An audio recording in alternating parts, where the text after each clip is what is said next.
Coverage you can count on. Color 10 News at 10 with David Oliver and Joy Robertson. Good evening. Welcome along for Color 10 News at 10. I'm David Oliver. Joy has the night off. Coming up. Just kind of start talking about it. It's an Ozarks-developed game with ties to the White House. See why political dodgeball is making a mark among voters. John Kerry comes to northeastern Pennsylvania. Popular summer comedy this year brought back the grade school sport of dodgeball. Now, two Ozarks men have created a different kind of dodgeball that allows you to pretend you're running for president. That's ahead in Oliver's Ozarks. First, though, Ted previews our chilly forecast. You know, just 2 weeks from tonight, America will choose who it wants to be president for the next 4 years. In these last days of the campaign, you're no doubt hearing a lot about each candidate as they're out there vying for your vote.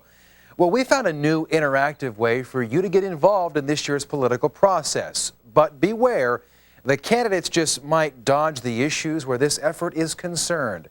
See why in tonight's Oliver's Ozarks. By now, you know this is President Bush, and this is Senator John Kerry. But would you believe these guys are too? Hug your children. Oh, purple heart.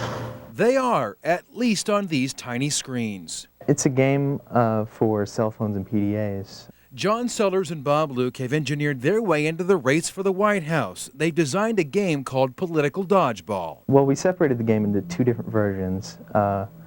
We have the Republican version and the Democrat version, and depending on which one you have, you play as John Kerry, and you play from the left side to the right, or you play as George Bush, you play from the right side to the left. And you have to have people who are very mathematically oriented and very computer oriented in the sense of knowing how to program these things so that you can actually control them. And then on the other side of that, you have to have, you know, the artistic people that make it look good.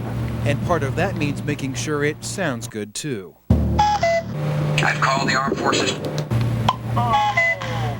John and Bob dreamed up the game as a way for people to have fun with this year's Oval Office pursuit. Just a few short weeks now, their creation has caught the eyes of people all over the country. We've done most of the marketing ourselves, just trying to spread word of mouth. We've been averaging probably about 600-700 hits a day on the website. People love the idea of, you know, because people are so into one or the other, especially in this election. It's so divided that they just love the idea of being able to smack the other guy. Now, just because these friends teamed up to make the game, don't assume they're on the same side of the political court. We had a political discussion probably about 6 months ago for the first time. We've known each other for 10 years. And it didn't go well, so we've just agreed not to talk about it anymore. It is really a hobby. I mean, it's a fun diversion from our daily grind. And if we're going to make a little money off it, I've got no problem with that. Still, Bob and John know the spotlight on political dodgeball success will fade fast, but they're going to kick around a few more ideas. I think people are really tired of the election, and once it's over with, the interest in the game will drop off, and we're already thinking about what we're going to do next. By the way, folks, John is a graphics designer by day. Bob is a graduate student at Mizzou.